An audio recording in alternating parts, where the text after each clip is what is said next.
Alright, kicking off Overlord. As always, I'm going to put it into sub only because too many people spoiled back in the day. But you are able to chat as a non-sub in sub only mode by redeeming the Mono coin and using, I think it's like 350 Mono coins to message in sub only chat. So you can still do it, but you have to watch the stream for 10 minutes first the first time. Otherwise, you won't be able to do it. And hopefully in that time you notice the title, which says first time viewing. No spoilers, which should be self-explanatory, but apparently it's not. So you can thank the assholes for ruining the previous 3 seasons. Overlord, Season 4, Episode 2. This should be good. And a few people keep asking me, why am I not waiting for dub? Multiple reasons. One, I can't wait that long.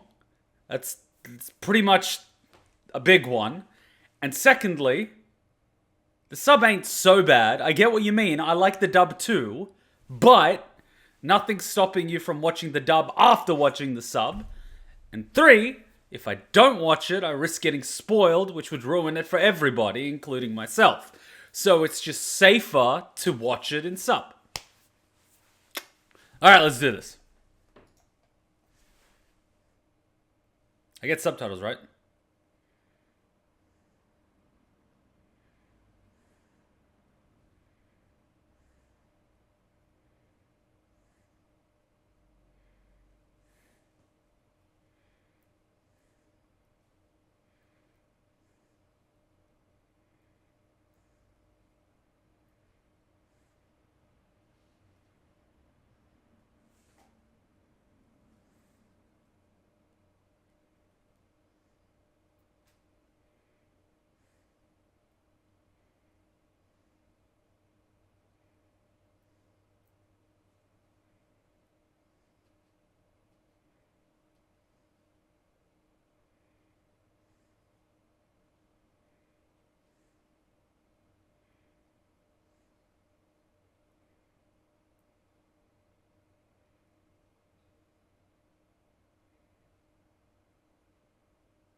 Oh! New opening!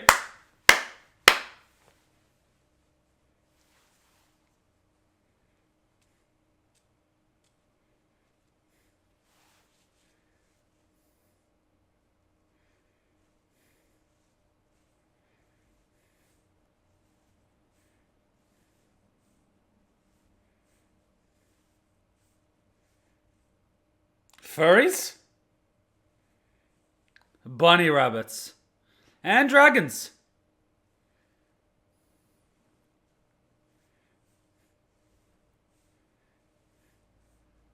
Oh! The redhead girls.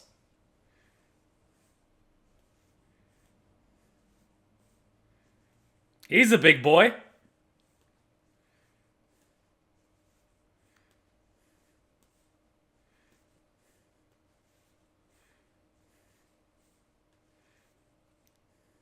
I keep forgetting Albedo has wings.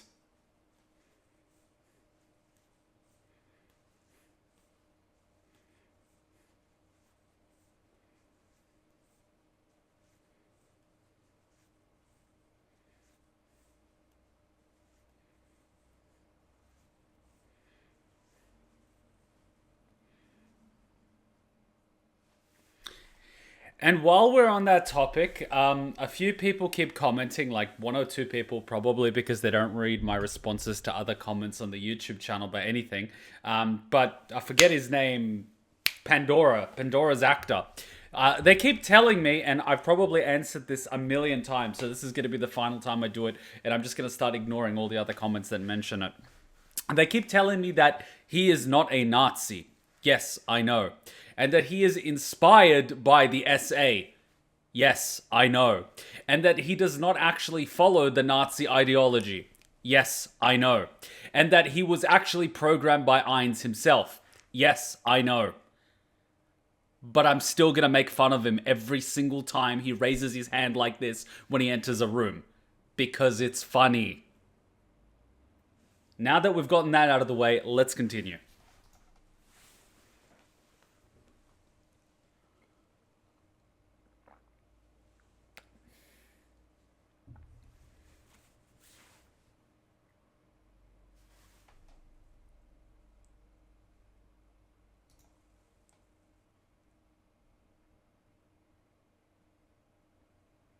She's gonna be like Bloody Mary 2.0. I can just tell. This is not gonna end well. There's gonna be like she is the type of princess to bring in carts of children, orphans, and drain them of their blood to bathe in the hopes that it's gonna keep her young. That's literally what some princesses did back in the day. I mean, today they just use, the blood of young children in orphanages and infuse it into themselves to keep themselves alive. I mean, that's what some members of the royal family, particularly very old ones, do. I guess times haven't really changed. We need a guillotine.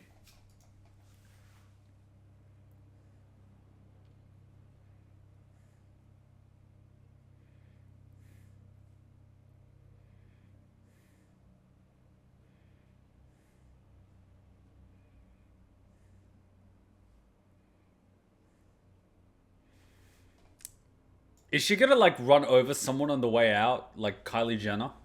Like I could just imagine someone being under the car and she just goes boom. Funny, that would not work to keep you young. I think it was something about young people have, what's it called? Something in their blood that helps rejuvenation of cells because they're still technically in the growth phase. Or I might be wrong. It might be like, not the umbilical cord, but something else. Some cell thing that you can only get from young fetuses or something that's technically frowned upon because, they shouldn't be doing it. I forget what it's called, but they basically use that. I think it's stem cells. That's the one, stem cells, yeah. They take stem cells from kids, but because you can't get them in the West, they typically get them from orphanages overseas. Which is why Oprah was so friendly with Epstein, Hey, I've got a bunch of little kids. No one's gonna miss them. I run an orphanage.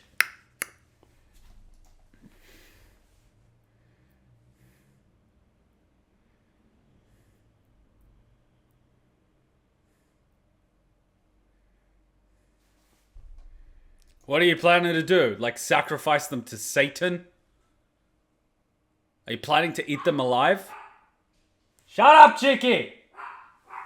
I don't care if someone's breaking in. Let them come.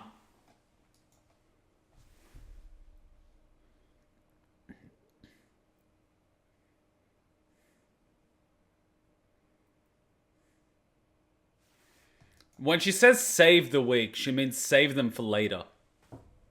Stem cells can turn into any kind of cell to heal. That's the one. They basically take stem cells in the hope it's going to rejuvenate them for longer. Hungarian noblewoman Elizabeth Bathory being an example of that. That's the one. Thank you very much. I suck with names. I will remember details, but I will forget names. So thank you for being histories of students of history. Who is messaging me now? Cheeky barked at me. Yes. Yes, she did. That's her job. To let me know that someone's coming. And she's doing a very good job of that.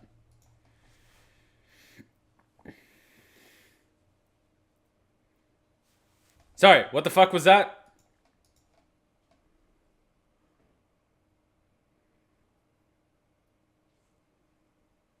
What the hell was that?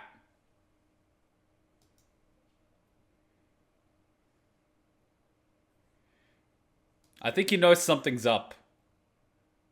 I think he feels it. There is a disturbance in the force.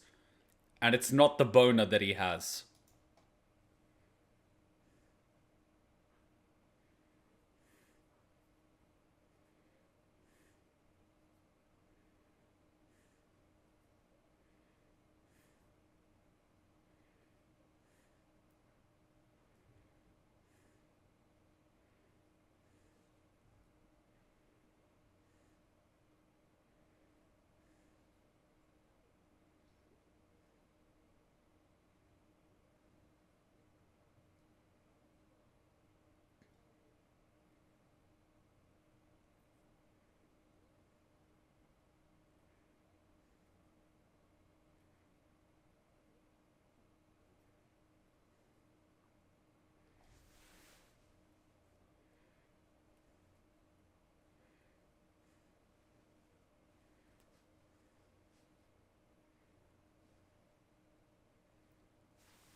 This sounds just like the Jedi Academy. Elizabeth Bathory wasn't really a bloodthirsty woman. It just stuck in people's mind that she was like Dracula. What are your opinions of Olga of Kiev, the most brutal Pope princess ever? I don't know. I would have to read a Wikipedia article to remember who she is. Like I said, I suck with names.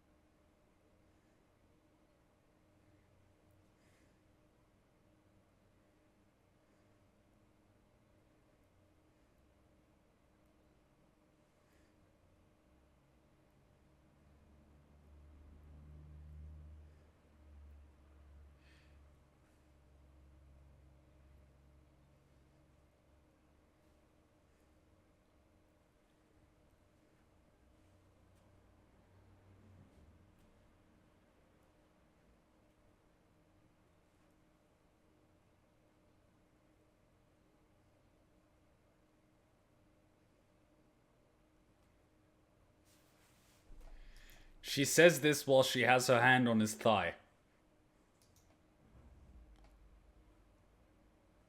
What?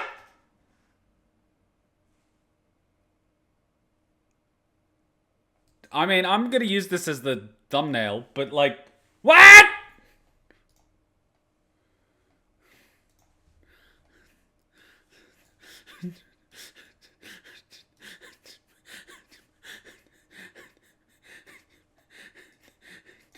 I would be scared. Because you might die. She is a creepy woman.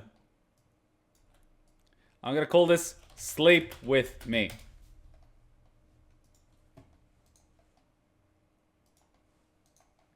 Okay then. Now that we got the clickbaity thumbnail, let's continue.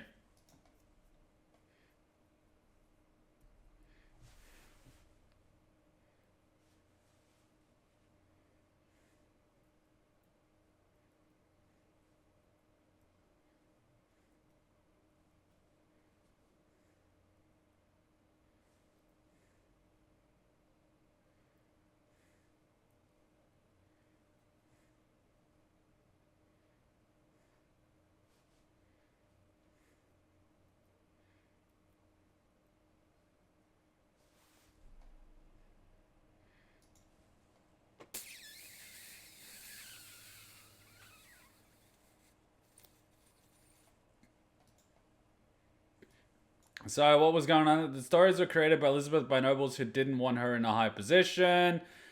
I just imagine her saying that in a creepy voice in her mind. Elizabeth later sent to trial and was executed. Okay.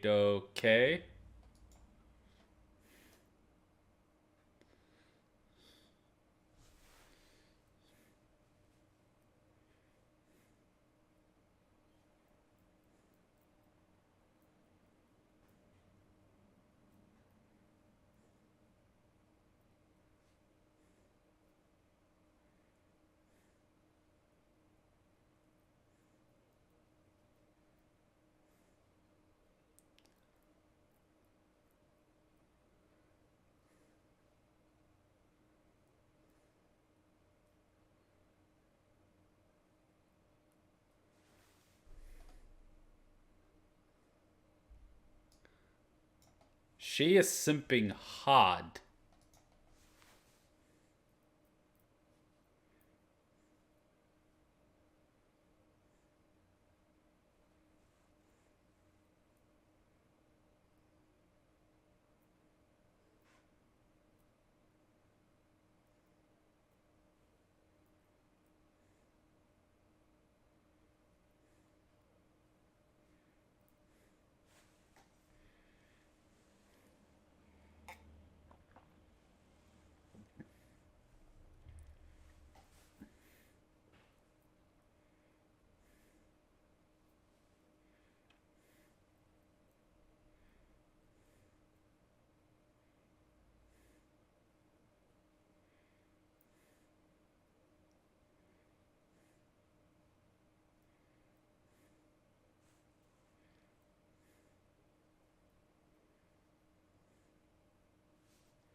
Why don't you just marry off your sister for a political alliance with him?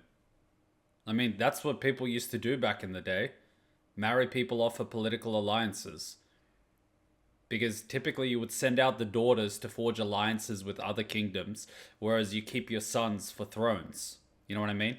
Because a female can inherit a title and become queen, but a prince cannot by marrying a queen. It doesn't work that way. So you basically have to use your daughters to gain more political power externally, whereas you have to use your sons to solidify and consolidate what power you had internally. Typically speaking. Or you would pretty much get someone that's like a princess of a powerful kingdom so that the offspring could be heirs to that line of the throne, and then you just poison the kingdom, and then your like fucking grandson inherits a kingdom, you know? That's how it's done. Evil Eye is just a mini Shaltir. She's a fun-sized Shaltir. Why would he think an undead king would want a human woman? Everyone has hobbies. They had a deal in season 3 for her to have children with Climb. Wasn't that like the princess's whole thing? She wants to bang Climb. But Climb is like, no, my lady, don't do it. Anyways.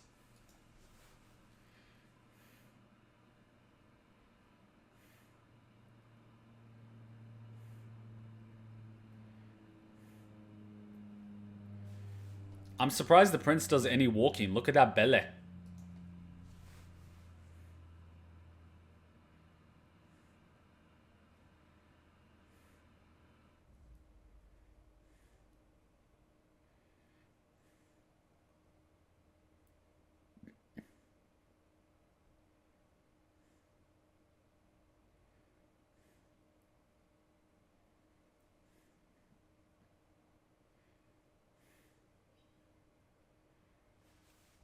Here's the question. How does the princess know before the guards?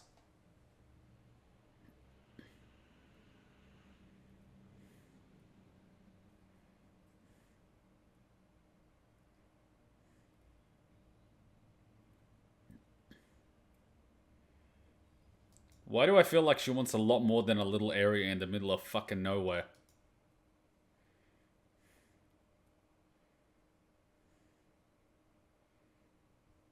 Oh yeah, she wants the whole cake.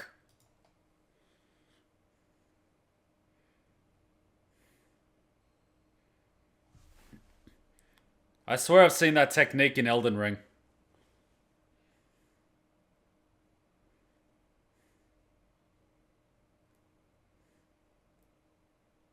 Nice. I like it.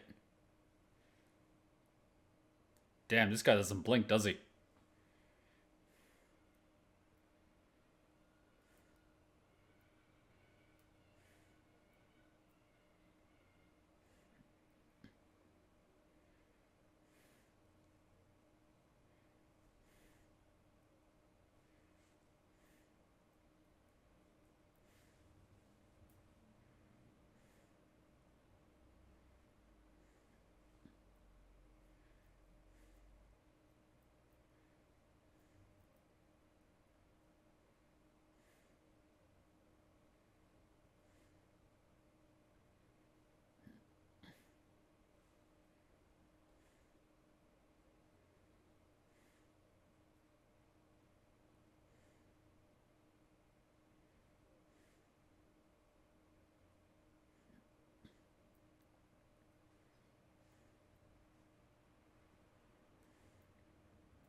Ooh.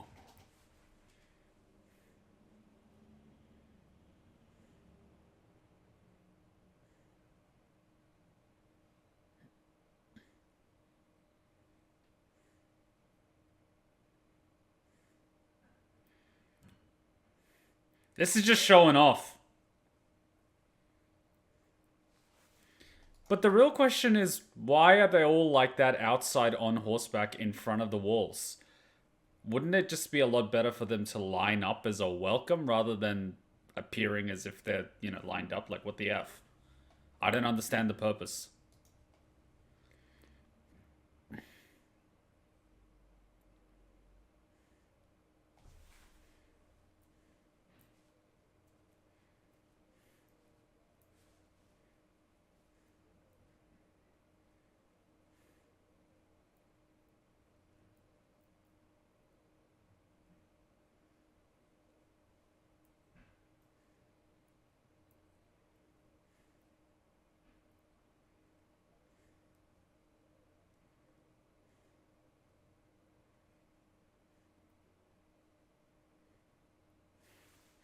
I like how polite he is.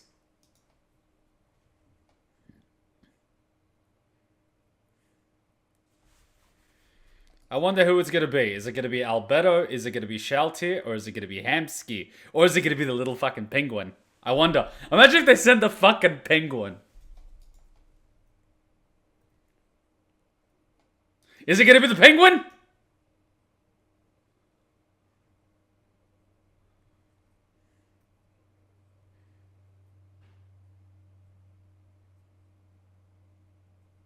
I kind of forgot he was going to send her on the mission, but like, yeah.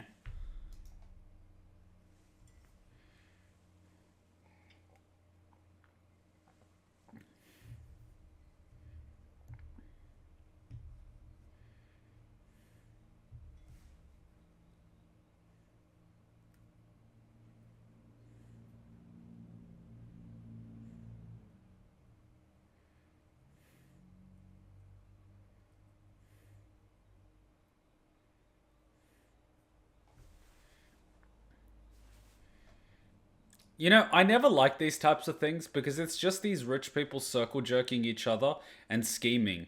Yet none of them will ever go on the front lines, they'll never lift a finger, and they'll just point in directions and people would work on their behalf. It pisses me the fuck off. Personally, I would love nothing more than to barricade the entrances and set the entire place alight and see who can figure out a way out. I mean, Darwinism in a nutshell in 60 minutes or less. Sup, ya boys? And one person already got timed out. See, this is why we have sub-only mode. Remember, first time's a warning, second time's a permanent ban.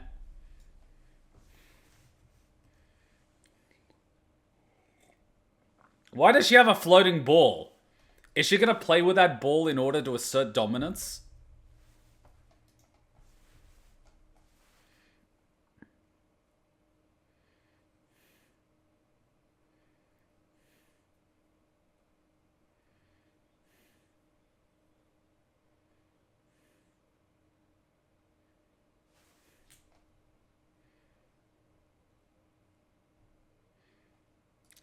Drunk kids, worst combination ever.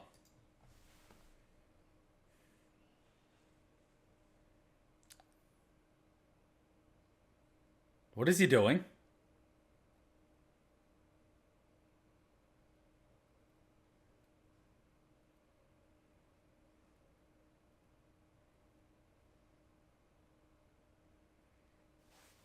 Is he really doing this just after she introduced herself to the king?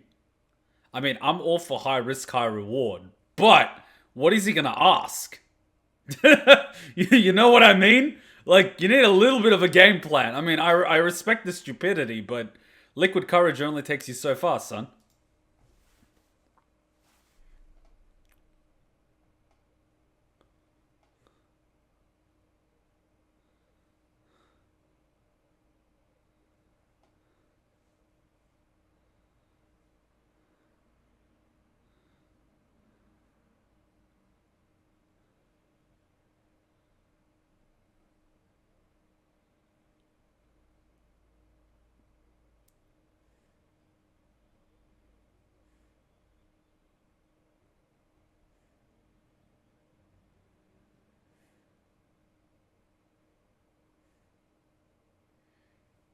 See, this is the problem with this type of hierarchy.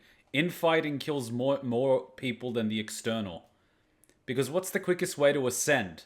You could go externally trying to make a name for yourself, get a title and all that stuff, but you can also die. Or you can just stab someone in the back and go up one rank. Literally. It's really bad.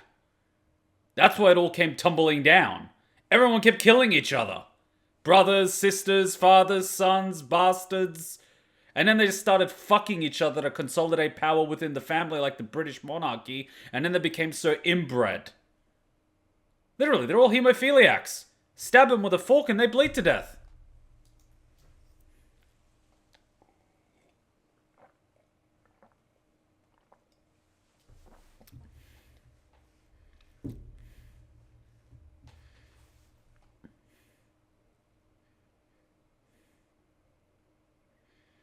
Oh, don't fucking bullshit. You just want to bang her because you think she's pretty.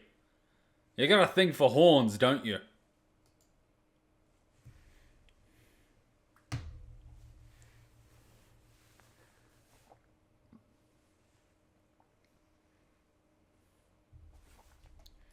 Technically, he's not wrong. Everyone got splattered.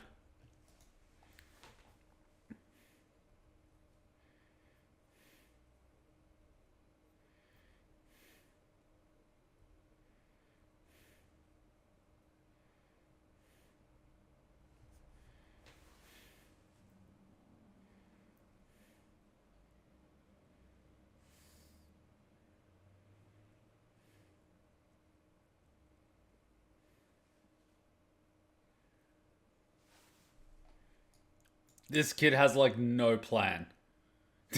Oh, fuck. This torch ball was supposed to be in season 1, episode 1 in Albedo's hands, but the anime skipped it. But now they added it. And so now everyone's wondering, why does Albedo have a ball in her hand? Is it supposed to signify how she's playing with other people's balls, or is it just like a random thing? It's just like, okay.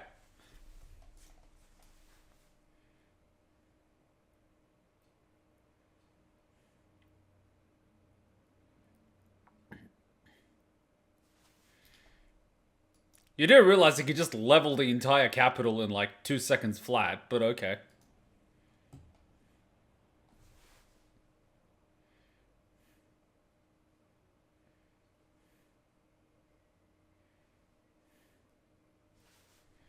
Wait, he called a ball?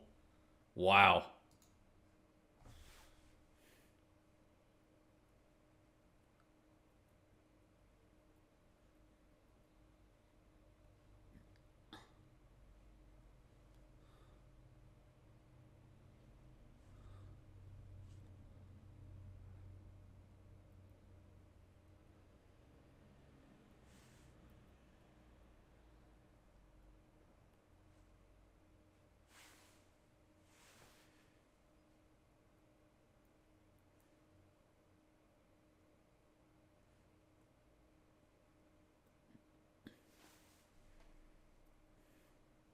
Fuck, she's like 80 years old.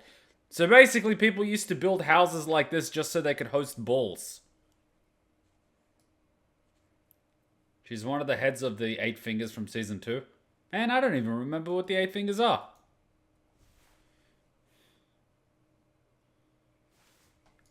Because they don't give a shit about you, and holy shit, those cannot be real.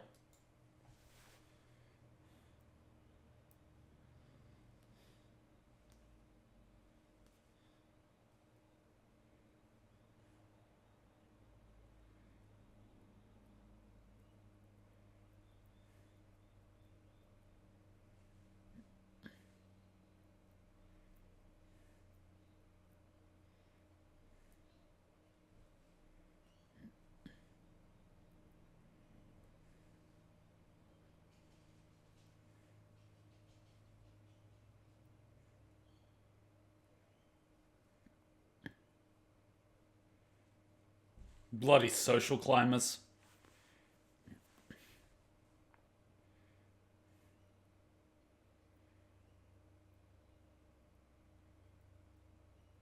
Keep your eyes up, boy.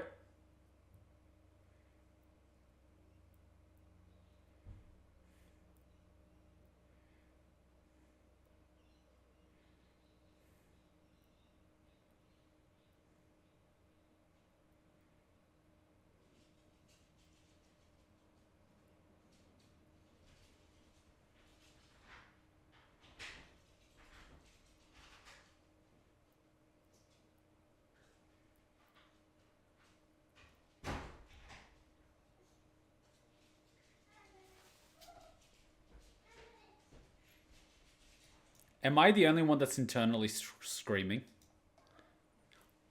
Yeah, he just lost his arm, didn't he? He didn't lose his arm? He did lose his arm? Did he lose his arm? I just heard a crunch. I heard a crunch, so I was half expecting, like, his arm to be in another dimension or something. You know what I mean? Like, I can't be the only one that heard that. It was just like crunch, like...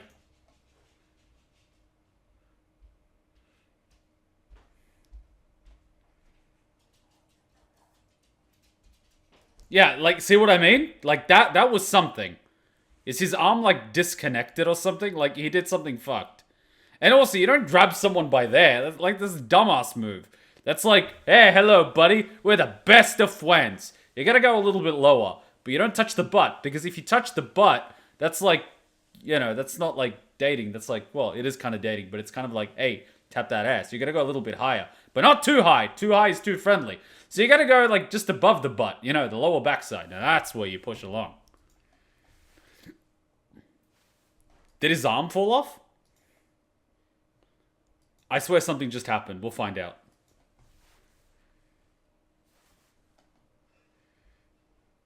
He is like, yeah, like he's biting off way more than he can chew.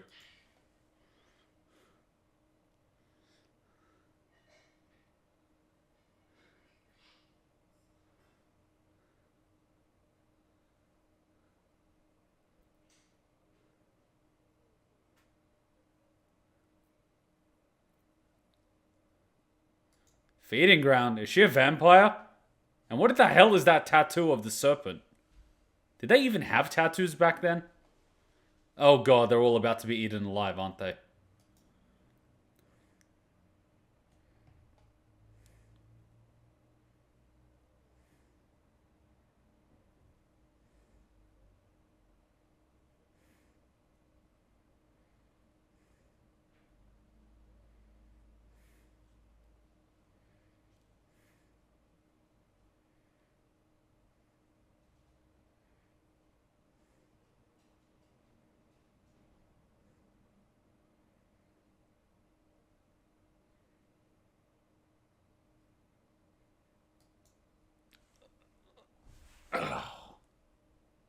See, I kind of feel that Albedo would tolerate him if he appears to be useful.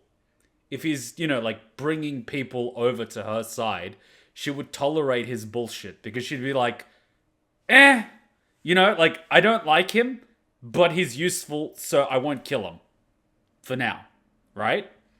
But this girl is clearly kind of like marking her territory in order to get somewhere in the society by sort of latching onto this little noble kid and elevating him so she can ride up the elevator. And then he's like, hey, can you help me hook up with this girl? Like, oh my god!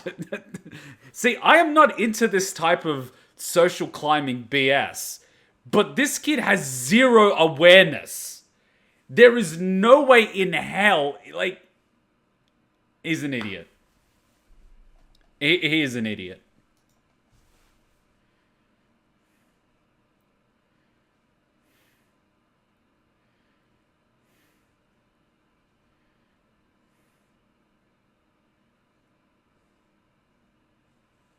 Uh-oh.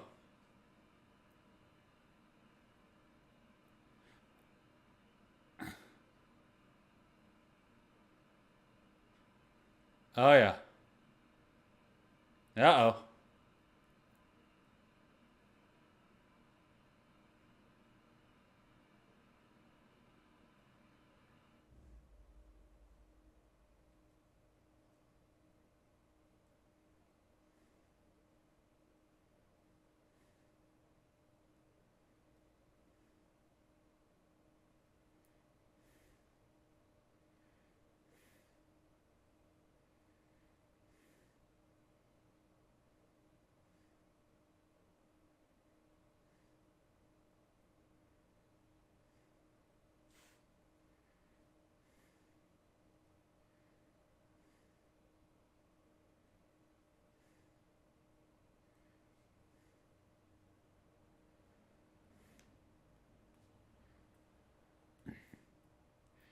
Oof.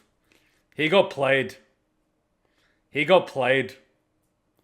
Is it even playing? He played himself. He's an idiot.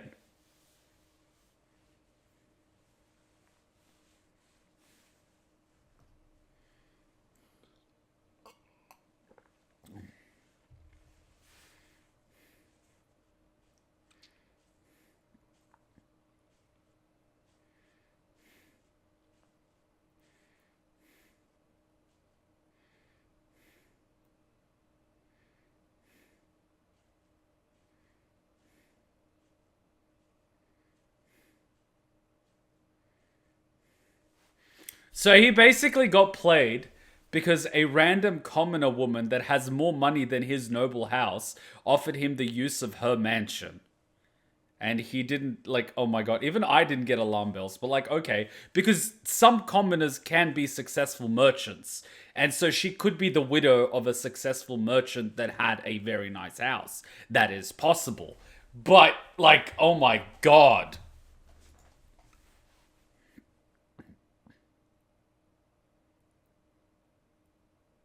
I am not surprised.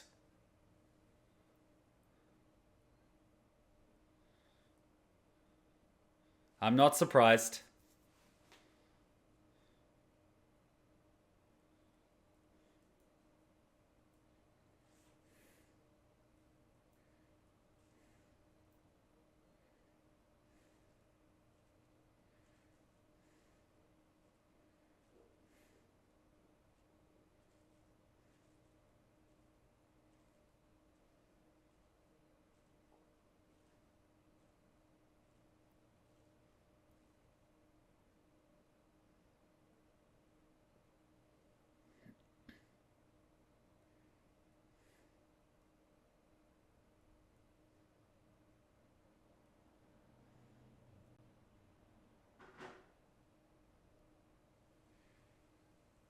Oh god, it's the kid.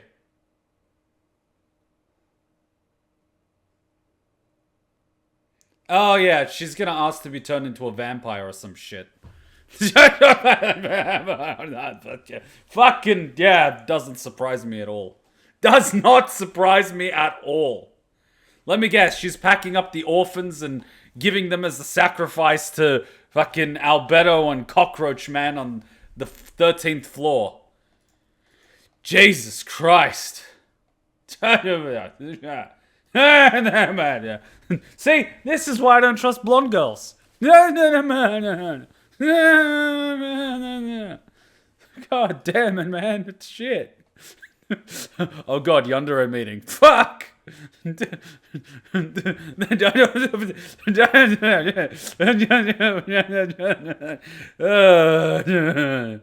Oh, god damn it. Is there anything I have to say at all about this? Nope, nope, and more nope. This entire kingdom is gonna go to shit. See, so that's why she knew about this person coming before the guards or the prince. Because she'd probably already got in touch with people from Ainz's kingdom. She's probably already practicing dark magic or black magic or whatever you want to call it. She's probably doing it, you know, on the side, and she's been in talks for a while now. God knows how long. And she's probably already offered up her soul and everything else, and they're like, what do you want in return? And she's probably like, give me immortality, you know? Like, that's basically what everyone does. I mean, that's basically what Kel'Thuzad did in Warcraft 3. He was basically just a human noble living in, what was it called? The Eastern Kingdoms. He got in contact with the Lich King, and then he started poisoning all the grain, and so all the villagers started eating the grain and turning into undead. And then as his reward, after he was killed, he was raised into a lich. So he became an undead, and that was his reward for helping the Lich King. He became an immortal lich. This kind of feels like the same thing. She's probably going to sell out her kingdom and her people. She's trying to raise her position in the kingdom by being seen as a kind person to the less fortunate, but she's going to end up backstabbing them in the back. Either one way or another, she's going to end up sacrificing them and then turning them into the undead or whatever. Because we've seen that Ainz can basically take the head of one person and turn them into a Death Knight. She's probably going to sacrifice 10,000 children or something to Bone Daddy in exchange for immortality. possibility. Like, it kind of sounds like something she would do. And to be honest, it's the type of thing that Albedo would go for. She would just be like, oh, so you're going to do all my work for me in exchange for being turned into an undead. And then the little princess would be like, yes, ma'am. And Albedo would be like, fuck yeah, this job is easier than I thought. You know what I mean? Done. So, done, you know? Come on, it'll remind you who Hilma is. In Season 2, when Sebas attacked the underground organization, she was one of the leaders who was tortured and now works for them. That wasn't seen in Season 2, though. We didn't see that she was tortured and turned. We just know that Sebas just fucked shit up. We know that Sebas fucked shit up because he fucked everyone up. It was one of the best episodes because fuck those assholes. But we didn't see anything about torturing or converting people. Although it would make sense. I think there's a saying, I think Napoleon said it, that an old enemy spared the guillotine is more loyal than a friend. She was eaten from inside out and revived to do it again. Okay. Anyways, all right, cool. I'm going to stop reading really quickly because subscriber-only mode was disabled for some reason, so I don't want to risk being spoiled. But, yeah. I can see where this is going and that they're basically just going to eat the kingdom from the inside out. People from the outside are probably believing that this kingdom is being held ransom by a garrison of soldiers. That's actually incorrect. The kingdom is being indoctrinated from the inside out, corrupted from the inside out, and the kingdom itself, okay, it's not a kingdom, it's a castle in between two kingdoms. I'm sure there's a technicality that I'm missing, but you get what I mean. This particular place with a particular castle is being corrupted and influenced by Ainz in order to take it over and to spread the influence of Nazarick across a broader geographical location. Yeah, I might get the phrase wrong. It might not be a kingdom, it might be a city, or it might be a fort, but you get what I mean. What's happening to the people inside that castle or city is basically that. And that's like step one over a broader series of steps, because then whoever's corrupted there can be used to spread that influence in other cities and other towns, and that could just sort of, slowly just spread, right? And then people that eventually at one point are going to be like, hey, we are having all these economic problems and these food problems and these monster problems, and that kingdom over there on the other side of the fence that's under the Sorcerer King seems to be living in prosperity. They have no monsters, the adventurers have better work, everyone has plenty of food, you know what I mean? It's like, why don't we become more like them? And then there becomes a tipping point where they get rid of the aristocracy in those kingdoms where there's all the infighting and the incest, and they will go under the Sorcerer King because he seems to be a much better ruler. And then when everyone submits to communism, BAM! The trains come out. And then Pandora's actor does his thing. Put them all on the trains. But, yeah. Yes, I know he doesn't follow the ideology. It's funny, okay? Just go with it. Whew! All right. So far, so good. I like it. I like it. And I like it. What can I say? I like it. I don't understand, Kuma, how you're not a communist. Because I come from a formerly communist state. And I can tell you that it doesn't work. All right. We're going to take a quick little break. We're going to play some music, and then we're going to watch episode 3 of Arcane with Hachon. She's absolutely blind, so this is going to be a big treat. I've personally been looking forward to this all week. So it's going to be awesome. The ideology or the execution? Well, the execution, 1, is flawed because it overlooks human nature. And 2, the ideology cannot be put into effect because of human nature. So I believe that the ideology cannot be properly executed. Because in theory it might work, but it overlooks the core problem with human instinct. Which is that humans are self-centered. So good luck overcoming that issue. Because if we could overcome that issue, a lot of systems would work a lot better. But the problem is we have a lot of assholes in the world. And regardless of the system, assholes will be assholes. It doesn't matter what system it is. As soon as they have some power, they're going to abuse it because that's what they like. And they're going to say that people are bad, everyone should be on the same playing level, but as soon as it happens, they're going to use it to their advantage and they're going to shit all over everybody. And that's because human nature is fucked. And humans are fucked. And as long as humans are fucked and they don't improve, no matter what system we have, we're going to have assholes. It's just the unfortunate fact of life. There are too many assholes on this goddamn planet. Kuma, at the end of the OP, you could see a man in a dragon suit. Do you recognize it? No, I don't, but I'm not going to go back to the OP to point out things that are not completely obvious. Like I said, blind, and more blind. The true test of character is what people do with power. That's true. If you want to see who a person is, give them power. So you were saying remove all humans and the system might work. I don't know. I don't know what the solution is. I don't know. Hey, did I hand you a shrinking potion by accident? I could have sworn that was the gender swapping one. Don't be hating. She's fun size, that's all. She doesn't even have to get on her knees to blow. You want to add anything to that conversation? Nope, I'm good. In fact, I think your new size makes you an even more formidable and stealthy ninja.